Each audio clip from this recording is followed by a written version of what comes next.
Hey, this is Ming here from Agents of Speech.com. So today we're going to talk about how to teach your child to follow commands and instructions at home. And one of the things that parents tell me when they first come to us is that, hey, my child understands most of the things I say. It's just some questions, some commands they might need some help on. I would always challenge them to say, are you sure they understand fully what you're trying to say, or are they guessing? So that's why we will always, when we're doing the assessment, would try some uncontrollized commands. What does that mean? So let's say you go on a holiday and you go somewhere that you don't understand. So through the context of something, let's say I was going through the immigration. I just went to Japan. Going through the immigration, they asked me to, to put my fingerprints on top of the machine. I didn't understand Japanese, but given the context that was a scanner in front of me and that he was doing this gesture, I knew that I was supposed to put my fingers on. Does that mean I understood 100% what the sentence that the immigration officer was telling me? Probably not, right? And that's happening at home as well. So what I mean by that is, like, if you give them a piece of tissue, I have a scrumped up piece of tissue here, and I give it to your kid, I say throw it in the bin, most probably they're going to throw it in the bin because there's nothing else to do with a piece of rubbish, right? It's not like they're going to use it to wipe the floor or wipe the table. So I would challenge you, if your child understands something like this, you tell them to wipe the table or put it on the sofa. Let's see what happens. I think 9 times out of 10, if a child is delayed and they're nonverbal or single word level, they probably don't understand what you're trying to say and they would just throw it in the bin. A child who totally understands you would give you a look. It's like, what, why? Right? Like, if they really understood it, they would question why you're asking them to do something outside of the context. All right. So if your child does understand these type of uncontextualized commands, I'll give you like 3 examples. For example, if you give them a fork and you say, put it on the floor, that's really uncommon. Something else would be, instead of putting on his shoes, you might tell him to, like, put the shoes on the cabinet, like put the shoe on the table, right? And one more might be, if you see a chair and you tell him or her to sit down, like usually it would be sit down, you tell him to, tuck the chair in. Let's see if he or she would understand that. Yeah. So let's talk about how much your child can understand, which is what we call a breakdown level, and how much your child can, like, it varies. So when you do a speech and language assessment, what we try to find out is that how much can your child truly understand, and the way that we measure it is by how many critical elements. That's the word for it. Okay, critical elements a child can take. So, for example, if you're learning a new language, yet again, I'm giving this example because you can relate. Everyone who's learning a new language, or everyone who's learning language in general, we go with a keyword approach. A keyword approach. And this is like some people who will say, oh, Gestalt learners. If you're like not new to teaching delayed children, you'll say, Gestalt people learn in a phrase. What do you mean by keyword approach? A keyword approach is when I hear a whole sentence and I pick out the ones that I truly understand and I try to guess what the sentence is about. That's a keyword approach. And it happens all the time, whether you're analytical or a Gestalt learner, so to speak. Not going to get into that. We have a few videos about that on our channel, so you can check that out if you want to. The keyword approach, you need to understand how many keywords can your child take. Okay? So we start off with just one keyword, and then we have 2 keywords, 3 keywords. So let me give you an example. If I say there are a few choices on the table, and I say, put the apple in the fridge, and there's an apple, a banana, a kiwi, or whatever, and then there's the fridge, there's a cabinet, there's a few different locations that the child can choose from. So if your child can only comprehend one keyword, one critical element, so to speak, then they would probably hold on to the apple and don't know what to do with it and just guess the next thing. They might throw it in the fridge because that's the most contextualized guess that a child can do. That's why you need to have different options for different keywords so that it's contrastive. So it doesn't, if there's only a fridge to put something at, right? They're going to put it inside, and you don't count that as a child who can understand a command or a sentence that has 2 critical elements, because then the last part, he just guessed it. He didn't comprehend that part. So we cannot falsify that. We cannot, like, it's a very scientific approach, right? Like, how much can a child understand? If the latter part of it, he just guessed it, then what's the point? Okay. As we go up the number of contrastive elements, we don't go up to like 4, 5, 6, 7. We don't do that. Why? Because then we're more like treating and testing their short-term memory more than testing their language. All right. we start thinking about, oh, so how many keywords can they do? What type of sentences or commands can they do? So there are different sentence structures, and this is what we call like a horizontal development, like a generalization kind of goal. So for instance, if they can do like a SVO sentence command, they understood that. Can they do a VOA? Can they do a VOC? Right? I'm not going into linguistics here. I'm just telling you there are different types of structures. I'm not going to give you a bunch of examples either, because a lot of parents would love to just like chew on that and say, my child can do this, this, and that. That's not the point here. The point is that you have a slight understanding of where your child sits at, okay? So there are different levels of command comprehension, as we were talking about. The structures are the horizontal. We're going to talk about the vertical. So the vertical, it starts off at contextualized commands that are verbal or nonverbal. If you put a chair in front of your kid and you say, sit down, or you just point at it, are they going to comply? If they understand that, it means they understand the object is for what purpose. So a chair for sitting, a fork is for poking, a spoon is for scooping. Most probably, they would understand that. If you put a pair of shoes in front of them, they would slip their little feet in, right? If you say, put on your shoes, they're going to do that. Great. That's contextualized commands done. After that, one level above that is what we call object comprehension. So let's say if there's a bunch of stuff on the table and I say, give me the watch. And if they can give me the watch, great. There's contrastive elements, right? There's different things on the table. So if they can do that, great. That means they can comprehend objects. Yeah.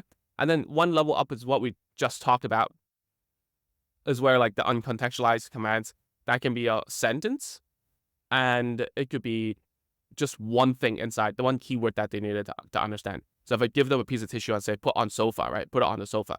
The keyword is sofa. So if they run off and put it in the bin, that means they're using the context more than their ears and their brains to understand what you're saying.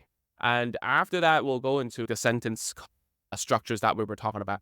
Okay, so if they can get the uncontextualized ones, can we do stuff that relates to a verb plus object, a verb plus a place? And then we go up to subject, verb, object kind of commands. At that level, we kind of stop.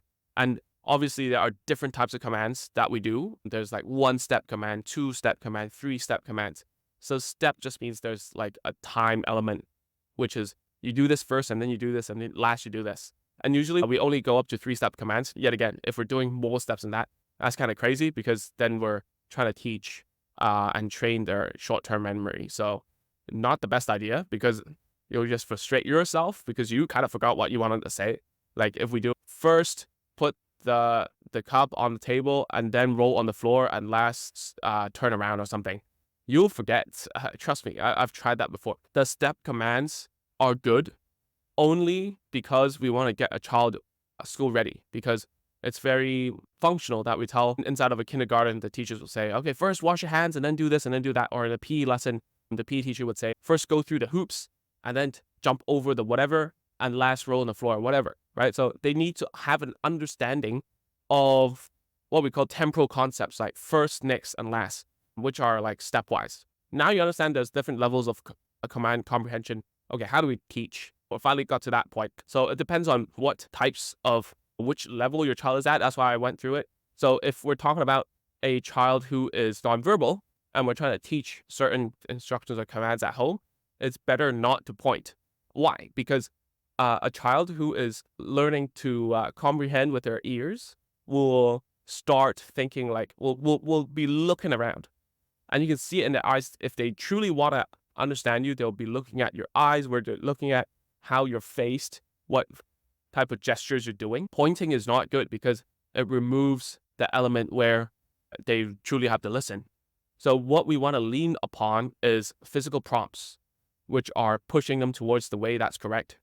Getting them to, if there's a verb involved, do a verb gesture to help them understand. If you say, drink milk, right? Try not to point, right? Drink milk.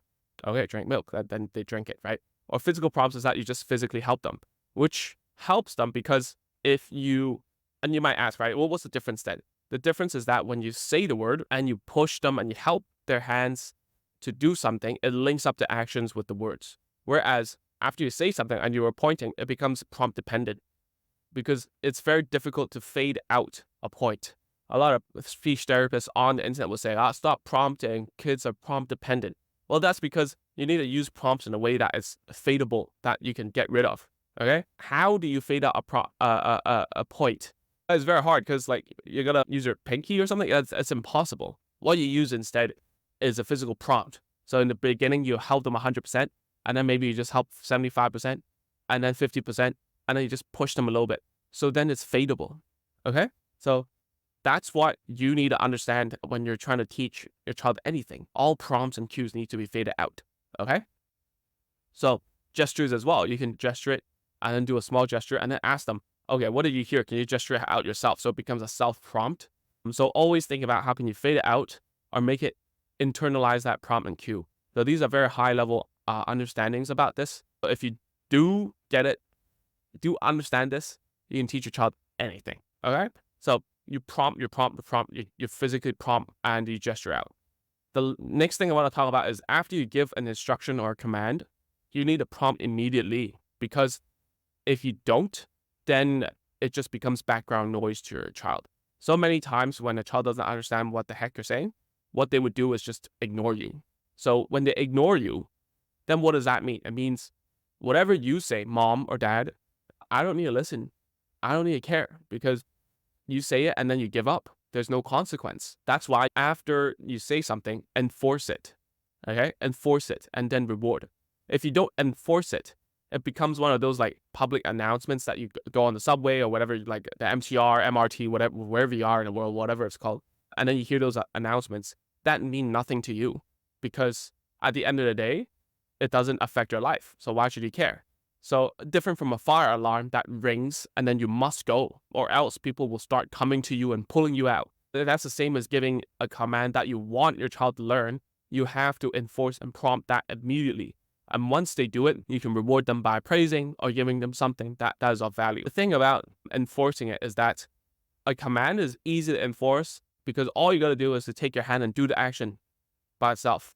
If you keep on prompting, it'll be easy for them to start liking, trusting, and also listening to you. Okay? And there are some people out there who are gonna say, "Oh, when you do that, when you prompt someone like that, it's invasive. It's not. There's free will. How can you do that to your child? Yada yada, whatever." Well, the thing is, if you allow the child to ignore you, then you would never really be able to intervene, and it's up to them then to learn this. And you don't want that to be up to them. You want it to be up to you. And it's also about the prompts. So one secret about prompting is that you don't want to pull too hard, push too hard. What you want to do is to be behind them when you're doing a receptive task. When you're prompting, you're behind them so that they don't see you push. Like if I'm in front of you and I pull you, you're going to feel it's invasive. But if you're behind them and you push them slowly and then you help their hand like that, they can't see you. All they feel is like they're being helped out. So it's all about the skill and how you prompt and not the prompting itself, right? There are loads of things that are invasive if done the wrong way, even like in adult life. If I ask you about something that is very personal, if I say it in a way that I must know or whatever, if I'm judgy about it, then you're going to find it invasive. But if I listen to you first and I ask you questions and I set a boundary, you don't need to tell me if you don't want to, like all these, then you would feel good about it. And by the way, this is why this got our feedback about agents of speech. We listen to you. We don't say that, dude, what are you doing? You're doing it wrong. We never say that. We're trying to understand where you're coming from and give you some advice and ask you questions. If you don't like it, then so be it. We're fine with that. And so the method of doing things needs to make your child comfortable, because if it's not comfortable, then you won't get to where you want to go. All right. So the last thing I want to talk about is rehearsal. If your child is verbal, but then at the same time, there are some times where you're not sure if they're totally understanding what you're trying to say as an instruction or a command, the best way is to use rehearsal. So rehearsing just means asking them to say the instruction one more time, just so that we understand that the child got all the words and all the key words and stuff. So if someone can imitate a whole sentence, at the very least, they should have some understanding about the language. So for instance, if we're talking about like other languages like Spanish, Japanese, whatever, I don't know what your second language is, right? If you have one. So when someone tells you something, you can repeat it back. Most probably you already know some of the words inside. There are one or two words that you cannot catch. But if once you try to repeat it, you internalize those words. As the same for children. And whilst they're repeating those words, rehearsing it, that instruction, you can also give some sort of like gestures at the correct keywords. So if I say something like a longer sentence, that we usually do with like verbal children who are around 2 to 3 words when they speak, what we do is go to the kitchen and get a spoon for me. So I would say, can you say it back? Like, can you say it back to me? And then they would say, like, go to the kitchen and get the spoon. Okay, so go to the kitchen and get the spoon. All right, go. So they do it, they come back, and then you tell them one more time as a feedback. That's right. You went to the kitchen and you got a spoon for me. Very good job. So rehearsal is very important for verbal children because then you will know where the hiccups are. If there are some parts where they cannot imitate nicely, it means that at that word they didn't truly understand it and they didn't catch it.